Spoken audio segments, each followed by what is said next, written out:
And just because we have some folks who don't have the same righteous indignation, who do not understand that in the wealthiest country on the face of the earth, it is absolutely immoral, economically not sound, not to have universal health care. If every other industrialized nation on the face of the earth can have universal health care, why can't we?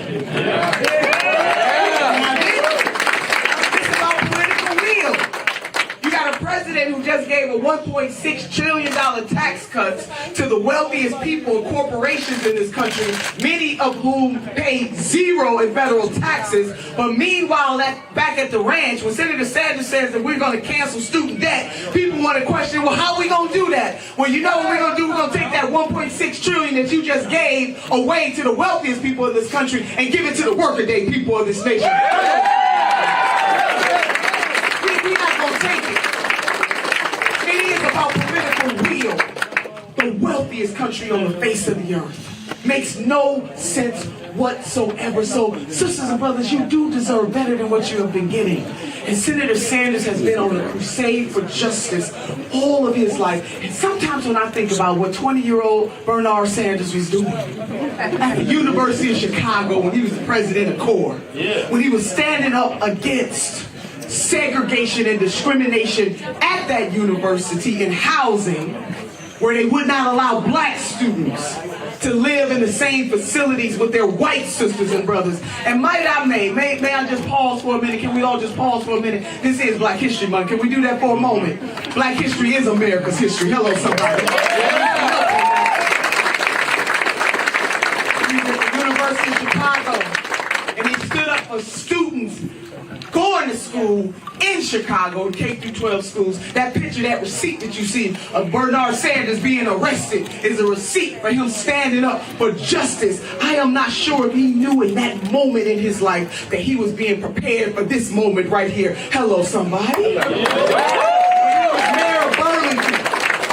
Doing the right thing on the housing side in terms of housing trust. And then when our gay, lesbian, transgender, and queer sisters and brothers said we want to have a parade, we want to be right here front and center, we want to declare our love right out in the open, then Mayor Sanders was saying, why not? Let's do this thing, before it became politically popular to do. Hello.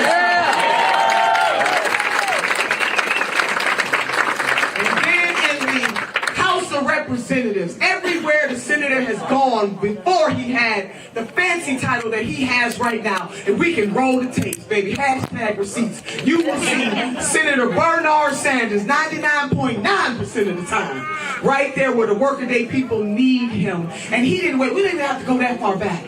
Baby, he was standing with the Fight for 15 folks, marching in the streets, using his cachet with SEIU and Fight for 15. Got 400,000 of our closest family and friends a wage increase, $15 an hour. Hello, somebody. So if the senator can do that before he even takes office, imagine what he's going to do as President Bernard Sanders. Hello, somebody. Can y'all feel that? Walmart workers had the opportunity to ask any of the 100 Democrats at the time running last year to go before their stakeholders and speak up on their behalf. But do you know who they selected?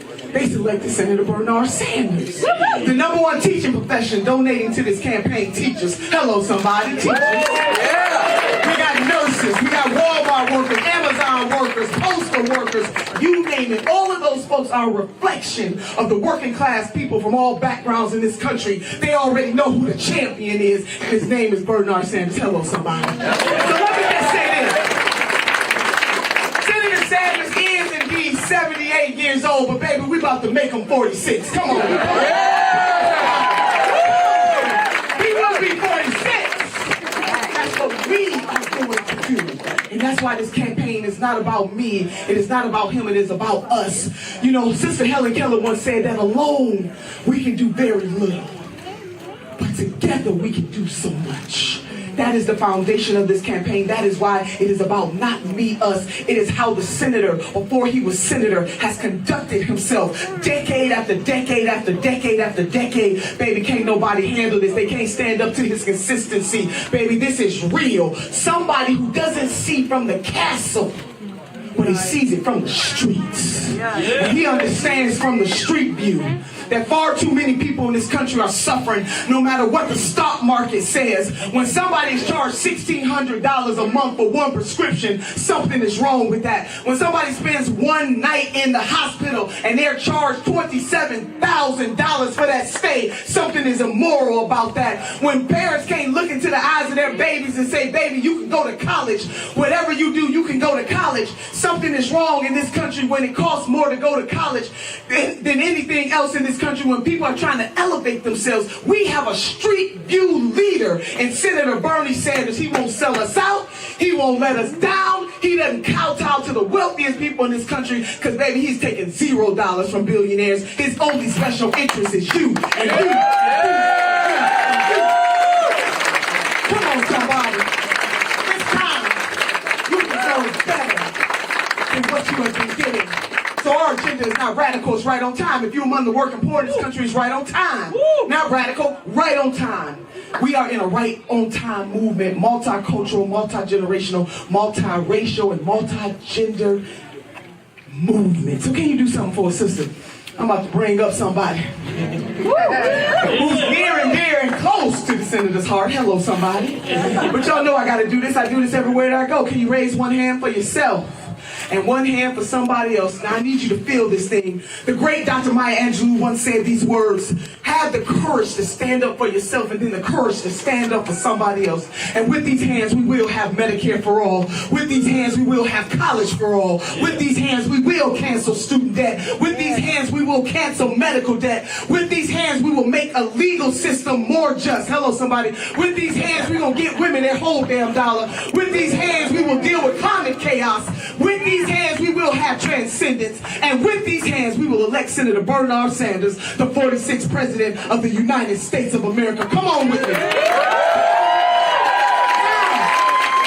it is my absolute pleasure to introduce the woman beside the man. Come on, somebody. The one and only, the next First Lady of the United States of America, Dr. Jane Sanders.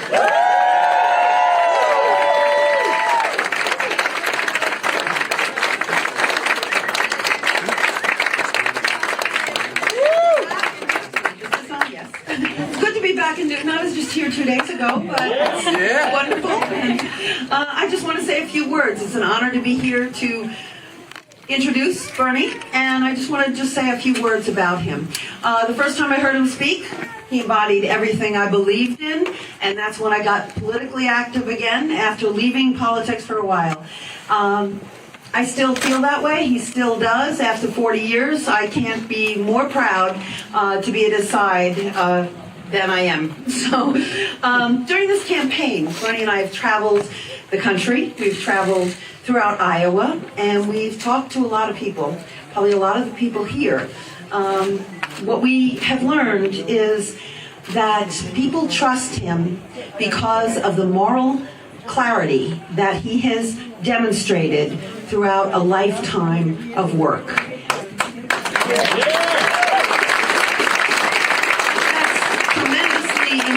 Right now, because we have in the White House a president who has not demonstrated that moral quality, and we think that he's the most dangerous president in modern American history, and we need a candidate who can defeat him. The good news is that candidate is Bernie. The best way to fight lies and bigotry and hatred is with truth and love and compassion, and that is what this campaign is all about. That is what you have all made it about, and we thank you so much for being fantastic examples of what we espouse, what we believe in, that we need to be a community that supports each other. So thank you. Bernie's a candidate that Donald Trump will not be able to vilify as hypocritical or inauthentic. He's very consistent. With Bernie, what you see is what you get.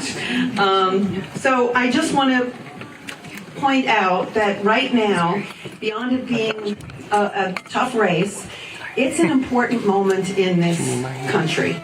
We seem to be at a crossroads. And the direction we choose will say we're going to transform this country into the country we all believe it can become, or we're going to go with the status quo, or we're going to descend into real difficulties with a President Trump continuing in office. That's something we cannot afford. We are America. America went to the moon 50 years ago, and I would like to suggest that we do have our moonshot be justice this time. Social justice, racial justice, environmental justice, economic justice. And with President Bernie Sanders fighting for the promise of working people throughout this country, we will get it done. He's the president we need, the kind who doesn't only make promises, but makes change. The kind who not only raises hopes, but fulfills them. And the kind who not only praises peace, but attains it. If we stand together, we're on the verge of an historic victory, and it all starts here in Iowa. So my request of you is to please keep, even Super Bowl Sunday, maybe not too many calls, but during the bowl, Super Bowl itself, but keep door knocking, keep speaking to your friends and family, keep texting, keep working as hard as you can to get Bernie elected here in Iowa. If we stand together, there's nothing we can't accomplish. And it's not just about you going to caucus. Please get your neighbors, your friends, your coworkers, anybody on the street that you see. Come on, bring them with you to caucus. And if we achieve this here in Iowa, we will continue that all the way through. Thank you so much. And let me introduce the man of the hour. It's my distinct honor and privilege to introduce my husband and the next president of the United States, President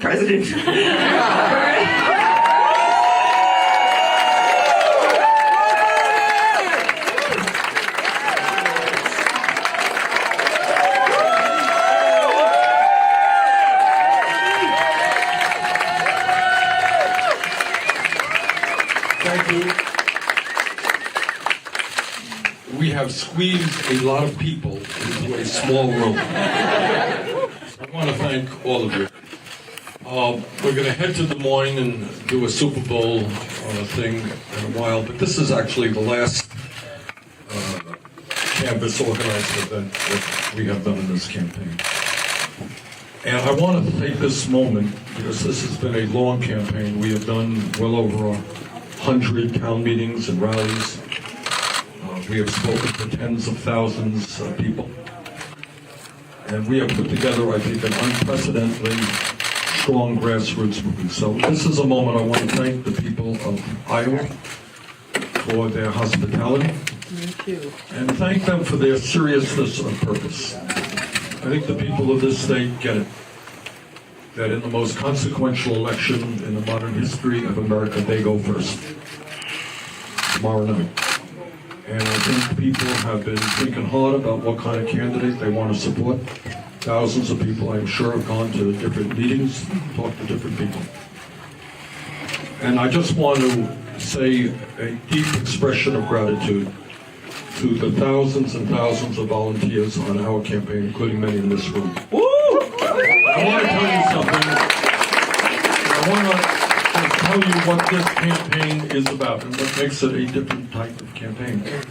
In the last month alone, despite the snow, despite the bitter cold days, not today, but other days, our volunteers in a state of 3.1 million people have knocked on 500,000 doors.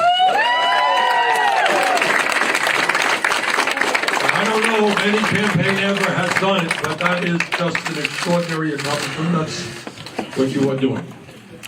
So what I believe is TV ads are important, and we got TV ads, and radio ads are important, and we got radio ads, and we got newspaper ads. But you know what's most important is you. Is your willingness to talk to your neighbors and your friends and your co-workers about the crises that our nation faces, and talk to them about how we can go forward. And what I want to say to you tonight, here, is it's not just in Iowa. I just talked to our New Hampshire director. In New Hampshire, this weekend, they've knocked on tens of thousands of doors. In California, they're knocking on doors. In Nevada, they're knocking on doors all over this country.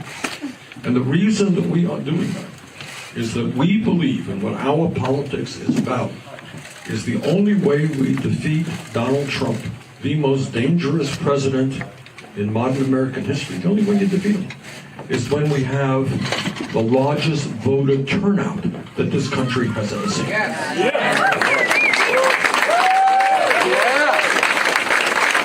the only way you get that turnout is when people stand up and they're willing to go out and knock on doors and talk to their friends and make them understand that it's not good enough to complain about not being able to get by on $10 an hour.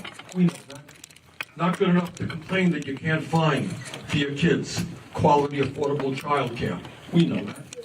Not good enough to say that there are hundreds of thousands of bright young people who cannot afford to go to college, and tens of millions who are leaving school deeply in debt. We know that also. It's not good enough to complain that you can't afford to go to the doctor when you are sick because you don't have any health insurance, you can't afford the co-payment, or you got a $5,000 or $10,000 deductible. We know that we have a cruel and dysfunctional healthcare system. We know that. Doesn't do any good to complain about it. Doesn't do any good to complain and scratch your head about how we have a president who doesn't even recognize the reality of climate change, let alone do anything about it. We know that too. We know we have a broken and racist criminal justice system, an immigration system which is out of control. We know that we have gun violence in this country that has to be dealt with in a way that does not please the NRA. And we know that women have a right to control their own bodies, not politicians. We know all of those things, and millions of other Americans know that as well. But our job now is to take our issues and put them on the table. Take our issues and organize around those issues. And what I've said before, I will say here tonight, what the political revolution is about, it's not just our agenda, which stands for the working class of this country and is telling Wall Street and the insurance companies and the drug companies, the military industrial complex and the fossil fuel industry, they cannot continue running this country. The American people will run this country.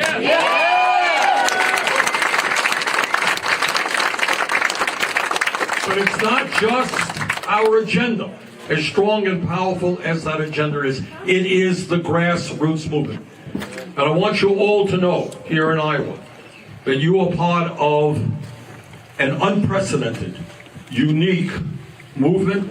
It is multi-generational. It is multi-racial. It is bringing blacks and whites and Latino people, Native Americans, Asian Americans, gay people, straight people together. Finally, around an agenda that says we're not going to let Trump divide us up because of the color of our skin or where we were born. We're going to stand together to create an economy and a government that works for all of us, not just wealthy campaign contributors and the 1%. That's what this campaign is.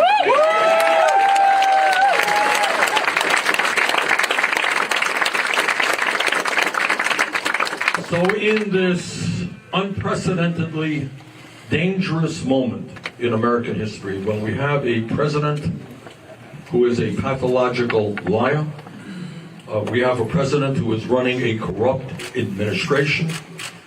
We have a president, gives me no pleasure to tell you, you know it, who is a racist and a sexist, and a homophobe and a xenophobe and a religious bigot. That's the way it is. That in this moment, in this 2020 election, this enormously important election, this state goes first. And tomorrow night is the beginning of the campaign.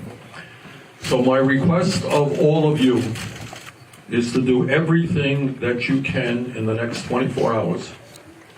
To knock on doors, to talk to your friends, to get on the phone, to make sure that we have a large turnout tomorrow night. Because I've said this before, and I'll say it again. If there is a low voter turnout, a large voter turnout, we're going to win. So my request To you, let us have the largest Iowa caucus voter turnout in the history of this state.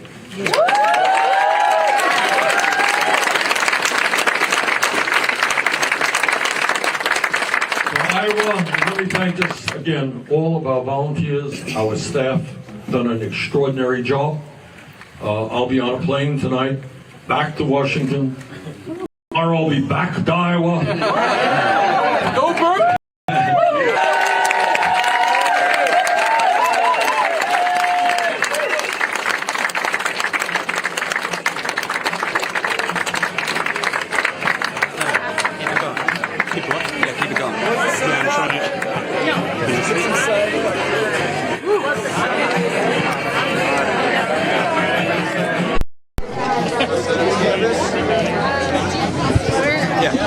We good? Woo! Hot in here. Holy cow. That was Bernie Sanders speaking. This is the last caucus event for the campaign at one of the offices. The last event is going to be the Super Bowl watch party. The Super Bowl watch party. Okay. Yeah. Hold on one second. A lot of people emptying. Hold on one second. People want to sign up the canvas. So right now you have people exiting. You also have people with Bernie Sanders' campaign trying to get the people that came here to watch Bernie Sanders and Nina Turner to sign up to canvass to go knock on doors, which is what we just covering. Before we came here, we were following a volunteer named Ellis as she was going around knocking on doors. The live stream kind of went out at the end. Sorry about that, but quite a bit of it. So there are literally, I would say, thousands of people that have come to Iowa for Bernie Sanders. We've met people from California. We've met people from Arizona, New York, all over the country, Florida, Texas, that have came to Iowa just to knock on doors and volunteer for Bernie Sanders. And there was literally a packed line out the door to try and get into this tiny little office in Newton, Iowa. So you see people leaving. You see young people here, older people, everybody's here. It was a hot one, I'm not going to lie. It was pretty hot. So I'm sweating. So the next event, which we're going to be late to, but Bernie with Congressman Ro Khanna is going to a Super Bowl watch party. The Super Bowl is today, but kind of doesn't feel that way because this feels like the Super Bowl to most of the people watching. So the Super Bowl watch party tonight, and then that's it. Iowa caucus watch party tomorrow night. Bernie Sanders starts at 8 o'clock Iowa time. I will, of course, during the day be reporting on whatever shenanigans I hear about. And, you know, who knows what's going to happen tomorrow, but I'll be live tomorrow. But what's really striking, what's been really striking is just the difference of energy between Bernie's campaign and Joe Biden's campaign. I'm comparing it to Biden because Biden, according to the polls, is the closest to Bernie in Iowa.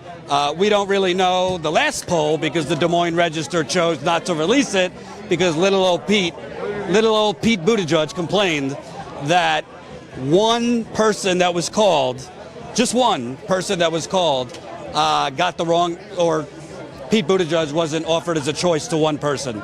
Because of that, they canceled the entire Des Moines Register poll, if that makes any sense to you. I don't believe that. I don't think that's why they canceled it. But we'll talk about that a little bit later. So you got people leaving. Want to come on? Say hello? All right. You got a minute, ma'am? Say hello. We're live. Hey-o. I'm Jackson Quorum. So first Bernie event, 20th Bernie event. What is this for you? Second or third. I've seen him in the Bronx. We were out today from Brooklyn and Chicago to do some canvassing and just check out the campaign. It's been amazing. There's, so many people here at this time, and I'm excited. It's amazing because I was at two offices and I didn't meet one person from Iowa. volunteering. It's like people from all over the country are coming in here to volunteer. For the next, 24 hours and for 2 hours on Monday, Iowans are the most powerful people on earth. This is going to be a world historic event if it winds up leading to his election. And the fundamental transformation of politics in this country and a realignment of a political spectrum that's been pushed to the right for 50 years. With very little democracy involved, very little input from everyone who lives in this country. So, what are your thoughts? No, totally. I'm so ready too, and from my generation, we're ready also, not just the young people. Well, let me ask you, because I went to an event with many people from your generation 2 hours away, Joe Biden yesterday, and God bless those folks, but it was a bit different feel. It was like, eat your broccoli and Brussels sprouts, kind of, Let's have some kale. I like that. So it seems that obviously we know Bernie does really well among young people. He's closing in actually in a lot of polls, particularly in New Hampshire among over 45, over 50. What's your message to some of your boomers that have been fed this steady diet of incrementalism and we could only win with a moderate? Absolutely. We need absolute change. We're getting to the point where in this world, it is not evened out. There's this or there's this. And we need, for all of us who are going through this, all of the different social changes, you gotta ride it, you gotta go with it, and you gotta embrace it, because if we don't, we're gonna get left behind, and we'll be sitting around a bonfire with teepees. So we need to be going in this direction for also our kids and our grandkids. So absolutely. Thank you very much. You're very welcome. Let me ask you, because you were talking about going back 50 years. Yeah. Because I covered 2016, I've been covering politics for a while, really, the media makes it seem like the economy is booming. Trump, he's going to be a tough out because the economy is doing so well. But I speak with people who, what world are they living in? The economy is doing well for people in Manhattan and certain parts of Chicago.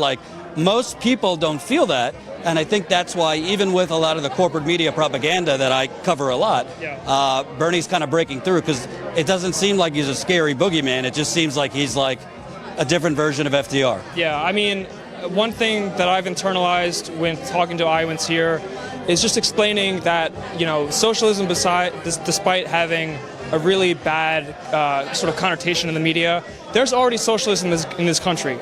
We've had it. Certain aspects of this country have been built on socialist ideas that started with FDR. Truman tried to put forward Medicare for all. Kennedy tried to do it. We've been kicking the can down the road, and that issue on its own is a litmus test for the change in mindset that needs to happen here. We also have corporate socialism, as Bernie Sanders has talked about. I mean, the Wall Street bailout, the amount of farm subsidy that we do in this state and other states in the Midwest, that's already socialism. And it's a matter of extending those socialist values, not to just those who already have the power and already have the influence, but to everyone who actually can benefit from it in terms of getting the minimum standards to live, in terms of, attaining, this expanded version of human rights that we're advocating for.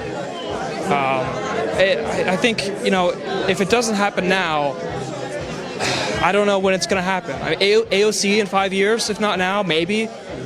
It's just, it needs to happen now. Something that really drives me, I'm just going to say fuck it, demonetized, I get it, but it requires a fuck. Leave a super chat. All these pundits, all these out of touch cosmopolitans from New York and D.C. who make up our media, who make up mostly the political class, the think tanks, the lobbyists, the consultants. Why are they the ones giving the electoral strategy? Why are they the ones predicting who's more electable? Their ideas have lost time and time again. They were the ones that said, Donald Trump will never even become the Republican nominee. They were the ones that said Hillary Clinton's going to beat him by 7 to 10 points. They were the ones that, AOC, who's AOC? The New York Times and all these outlets had to literally look her up when she ran. So it's like asking a football team, it's the Super Bowl that goes 0-16, for advice on, how to do better next year. Why are we listening to the same people? I'm not talking about you. I'm talking about the older generation. When does it become obvious that you're being hoodwinked? I don't know. I mean, in some ways, I don't blame them for being in their own bubble. We all have our echo chambers, but it's just a shame that they have the resources to go out and to see what this country is like. They have the resources to go door to door like we are with this campaign and talk to working class people, and they don't. What have you been hearing going door to door? I mean, we've ran into a couple felons that just don't even bother talking to us because they can't vote. There's that. We talked to several, people who were just disabled, elderly and disabled, who just didn't want to bother. Thankfully, we've talked to a lot of people in Iowa who are receptive to his ideas because they understand the moral clarity, because they understand that he is different from other politicians. People complain that he has not been a Democrat. He's what the Democratic Party should have been for the last 50 years. I don't hear those same people complaining that Michael Bloomberg hasn't been a Democrat. I haven't heard one person in the media. I mean, his presence in the campaign is probably one of the most infuriating things as a supporter of Sanders. Just to be completely tone deaf and You'll beat Donald Trump with Gordon Gekko. Having no respect for the current moment and for the youth in this country who support Bernie Sanders, 53% to 14% with a second preference. It's just the fact that he was able to buy his way onto the debate stage in Nevada, and the fact that we're seeing whispers of the DNC changing the rules and all that. It's horrifying. Well, I actually want to let you know, because you might have not seen this, knocking on doors. Mike Gravel, good old Mike Gravel, 89 years strong. His campaign tweeted out, I guess they recorded a call they had when they reached 65,000 donors. They recorded a call with a DNC person who explained to them, sorry, we can't let you in, but we can't change the rules for anybody. Meaning, you don't have the polls. You might have the donors, but they didn't have the polls. It's on tape. We can't change it for anybody.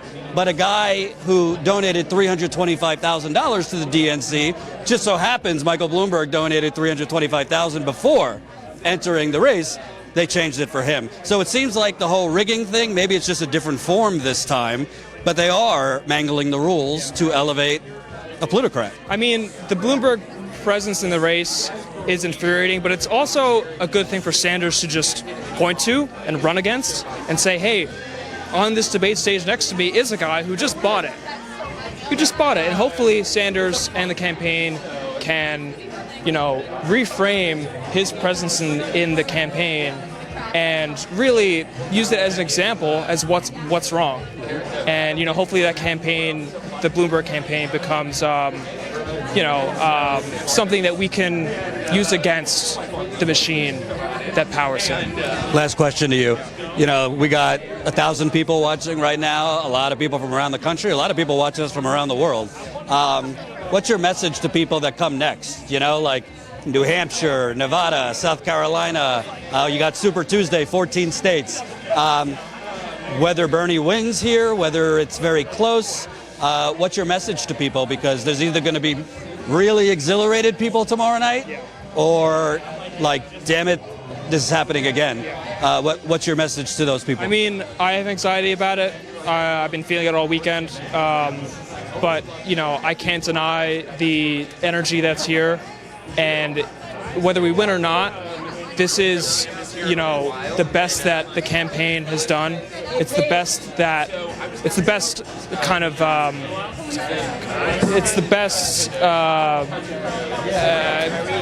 expression of the message that we've had in decades, since the 20s. And we can't let up. Because, if we lose tomorrow, there will be clear reasons as to why. Maybe it'll be, a moderate candidate like Klobuchar, who's not viable, and then because of the caucus rules, there's a detriment to Sanders. We can work with that. Regardless of the outcome, there's no denying the energy. And another thing is that we've seen that when the campaign is attacked, when we're on the ropes, the Sanders supporters respond. And so even with the loss, I really think that the energy is still going to be there. And the good thing is, I think we're going to win. Well, I actually think, I hate to be the bearer of actually saying something nice about the DNC. Whether they intended it or not, I actually think they did Bernie a favor, because it's now being reported tomorrow night. The first ballot is going to be reported, as will, the first round's results will be reported, as will the final round. So it's possible, likely, that Bernie will win on the first round. And that will be reported. So if the scenario happens where, like you're saying, where on this final round, because Klobuchar's people and Pete's people or whomever of the moderates aren't viable, move over, at least we will have information that on the actual first vote, meaning democracy, because, sorry, Iowa, this is fucking stupid, this caucus system with several rounds, but I digress. I think that the delegate split wouldn't be that much different in Iowa, but the narrative would be, we won. Yeah, and I think let's not worry about what happens if we lose. I mean, we're so close. There's 1,700 volunteers or more here from all over the world. I really think we can do it. And if we do, as Nina Turner said, has been saying, the dominoes will fall. And we will have the momentum, and we will be able to overwin and to ensure that there's no chance of a broker convention or any kind of shenanigans at the DNC. And, it will be an undeniable moment for, a left realignment of this country and for progressivism and, the actualization of what Obama ran on. I remember watching that campaign in 2008 and that feeling. And I remember that feeling draining away year by year, despite the successes of the Obama administration, which there are many. But this feels like a rekindling of that moment. And it feels like, that we can really actualize it and put it into motion and do it. Thank you so much. What's your name again? Ken Levy. Ken Levy. Don't be too anxious. I think it's going to turn out well. I really do. Thanks. Thank you, man. So that was Ken. And these are the type of people I meet. Like the contrast between... He's such a worrywart thinking he's not going to take both the first round and the second. Come I'm just saying, I don't trust the Democratic Party. Well, that we have in common, I also don't trust, Amy Klobuchar says, I don't want any deals with Joe Biden. I'm not telling my voters to go to Joe Biden. I think there's some backroom deals at those caucus sites. Well, if she doesn't make it. You know how it's working is she's got these centrist folks. You're being generous. Moderates. Moderate, centrist, whatever you want to call them. They want to be in alliance with whoever wins, right? So Klobuchar is probably frightened by these new polls that, what if she aligns with Joe and Joe loses miserably, which he's done in the last 2 times he ran for president. Does she want to be aligned with that losing streak and then have an administration that she has already, sabotaged her connection with? That's a political call, but I don't see a moderate making that political call. So I'm going to put my money on her, at least keeping her head ducked low and not making anything official. What's your name? Alder Lakeish. And you've been covering this too? I'm a documentary filmmaker. Thank you, ma'am. Live streams, real time. Documentary filmmaker, you're able to freeze the moment more than I am. Tell me what you've been seeing covering the last couple days here. I covered a Biden event yesterday. It's just completely apples and oranges different. But are you seeing other political moments? Well, yeah. I mean, that's like comparing, watching the launch of a space shuttle to watching an aircraft take off at the airport. Right.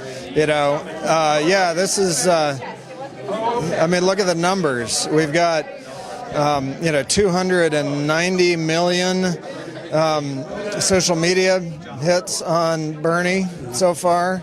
That's the equivalent to the population of the U.S. Whereas, next in line there is Elizabeth Warren at 90 million, so one third. And what's Jew, like 40 million or something? I mean, he's 1/10. 1/10 of social media. I hear from the establishment, Twitter's not real life. Well, the establishment needs to get on board.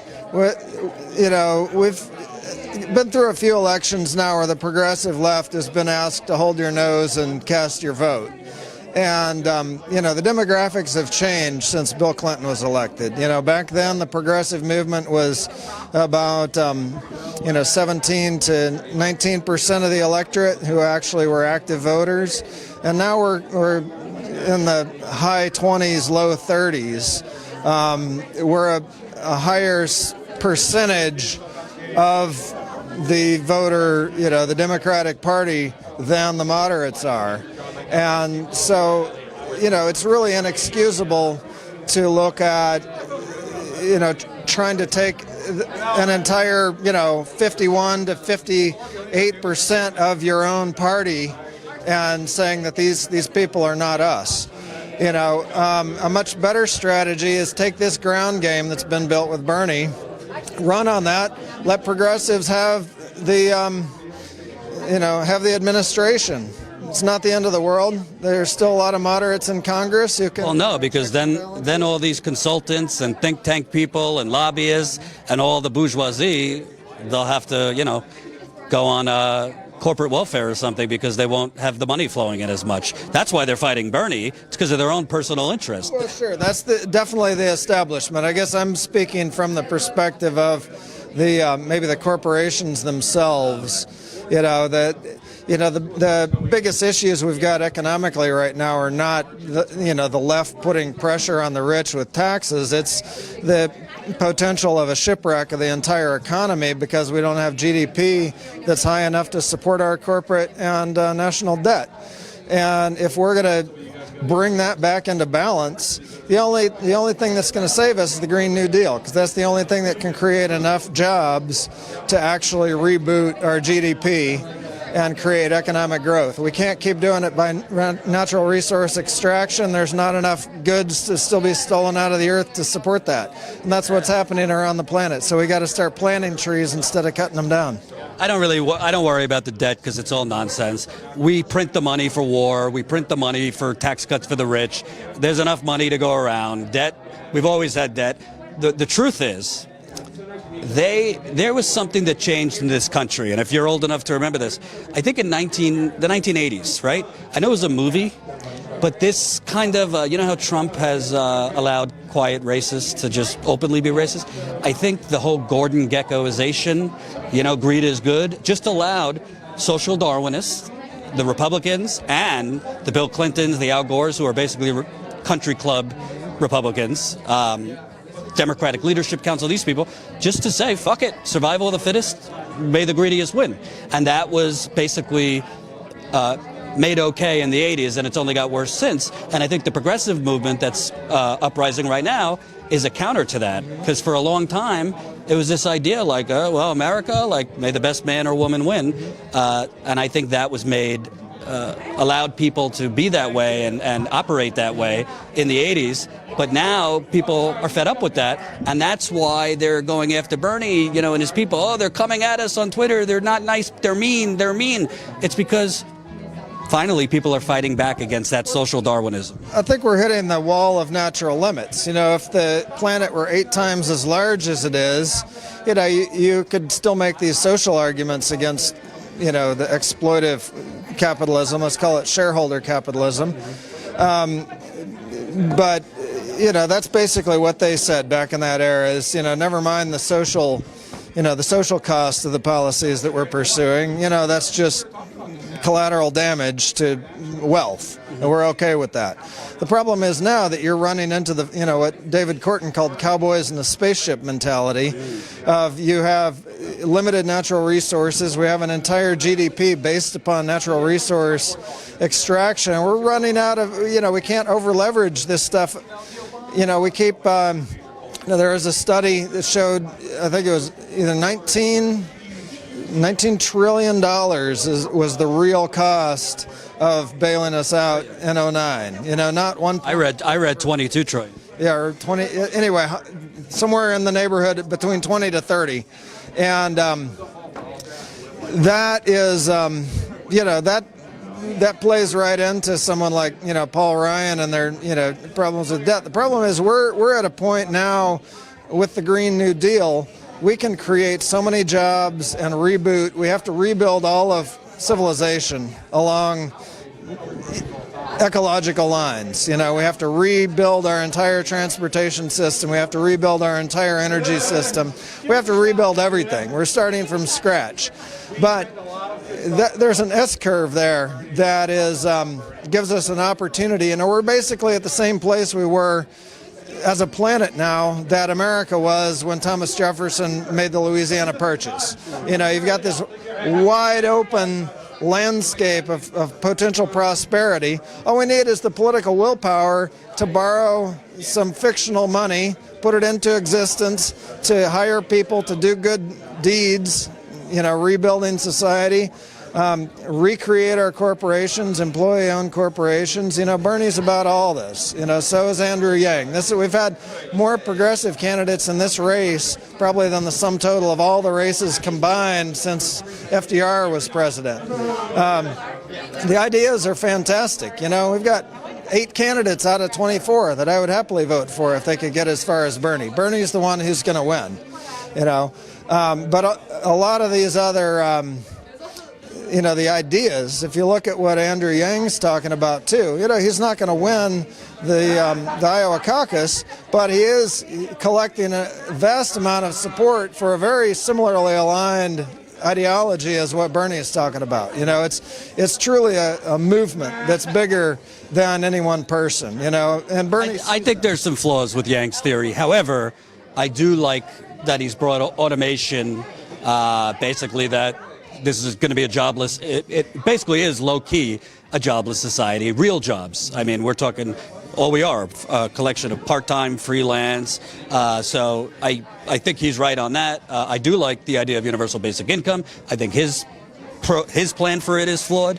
But I think what you're seeing between Bernie and Yang in particular is just like waking young people up, because that's what corporate America is scared shitless about, is actual young people that don't just like come and go, but like are a force. And we're seeing it with Sunrise Movement. We're seeing it with all of these different movements, the Dreamers, where young people are not, they might not win now, but even the losses, they're getting organized. And there's only so much billions of dollars to fight that. Well, I think there's a bigger argument here to be made that I think all the candidates are kind of missing, because it's a more intellectual argument to look at. But we're looking at a pie that's the size of the pie that we've been cutting up for the last 50 years since World War II ended. We've been on a gradual curve up, and what Andrew Yang he's seeing that all those jobs from that previous civilization are dying. They're all it's a dying civilization. But we have to rebuild a civilization that's going to last for the next 1,000 years. That civilization is only in its infancy. It can double every year, because if if we're taking deserts and turning them into forests, is there a limit on that? Every acre that you take of unproductive, windswept desert and turn it into a beautiful new, ecologically powered subdivision of, waterfalls and ponds and nice homes built out of wood from trees that we grew. That's totally sustainable. That creates jobs. Building Hyperloop, tubes all across the planet is going to take, that's bigger than the interstate project.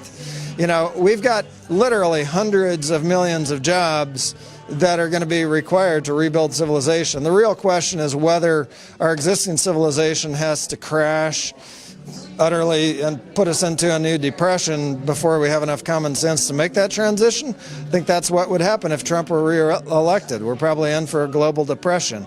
I think if Bernie is elected, and we've got folks like AOC and Bernie and, and Yang and,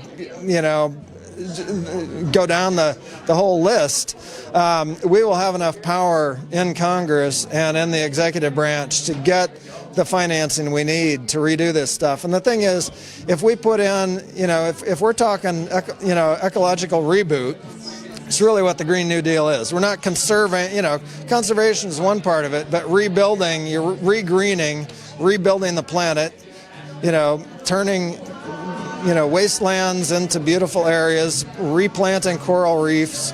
That's where I differ from Andrew Yang, is I think instead of giving everybody $1,000 a month just to sit there, let's give people, $5,000 a month to go out and plant new trees, reseed coral reefs, rebuild, the Nevada deserts, go to Saudi Arabia. We're going to, we'll build thorium microatomic power and desalinate seawater, plant new forests in these deserts. We got 2/3 of the planet that needs to be turned from brown to green. That's a big job. There's a lot of jobs there. And if we can create a system where we get $1.50 back or $1.20 back for every dollar we invest, that pretty much neutralizes the conservative argument. Because if I asked you, hey, give me $1, I'll give you $1.50 back. For every dollar you give me, I'll give you $1.50 back. How many dollars are you going to want to give me? And all we have to do that is retool the taxation system so that the money's not going, into corporations that aren't giving back. We recirculate that in the local economy. And then, within about 20 transactions, every dollar that you loan into existence is paid back more than 100% in tax revenue from those transactions, if each transaction. I'm getting the rap sign from Bernie's people. Thank you. So we're still live, right? All right. I'm rapping. Don't worry. So for the however many people are watching right now, let's see. 1,200. Not bad. Let me tell you what the deal is. So we're headed next to a Super Bowl watch party. We're going to have to charge our live view for a little bit, so we won't be live right away because our live view, the battery is dying because we've been live so much today. But what you could do, maybe to help us fund a better live view, we have the second best live view. We want to get the top live view, which is $23,000, might I add. We're almost at 1,000 Status Coup members. I don't know what we're at now. I think we're at 910 or something like that. So our goal is to get to 1,000 by the New Hampshire primary. What does that mean if you're new, if you're watching us and you're new? You could fund our in-the-field reporting on the campaign trail. We have no corporate sugar daddies or sugar mamas. We don't have any corporate money from banks, fossil fuckers, big pharma, big real estate, Silicon Valley. None of that. We're funded by you. So statuscoup.com/join, become a member for $5 a month. Makes a huge difference. We are going to be live a little bit later, and we'll be reporting tomorrow from a watch party, probably for Bernie. So definitely share these live streams. Check out our other videos that we just posted. We went to Uncle Joe's rally yesterday, and boy, was that interesting. So we have videos up from Joe Biden's rally. Watch our video from earlier where we actually followed a volunteer for Bernie as she was canvassing.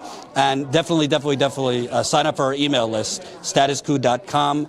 Enter your email there. I will see you in a bit. We'll be live. Thank you for watching. Statuscoup.com/join. $5. Become a member. Peace.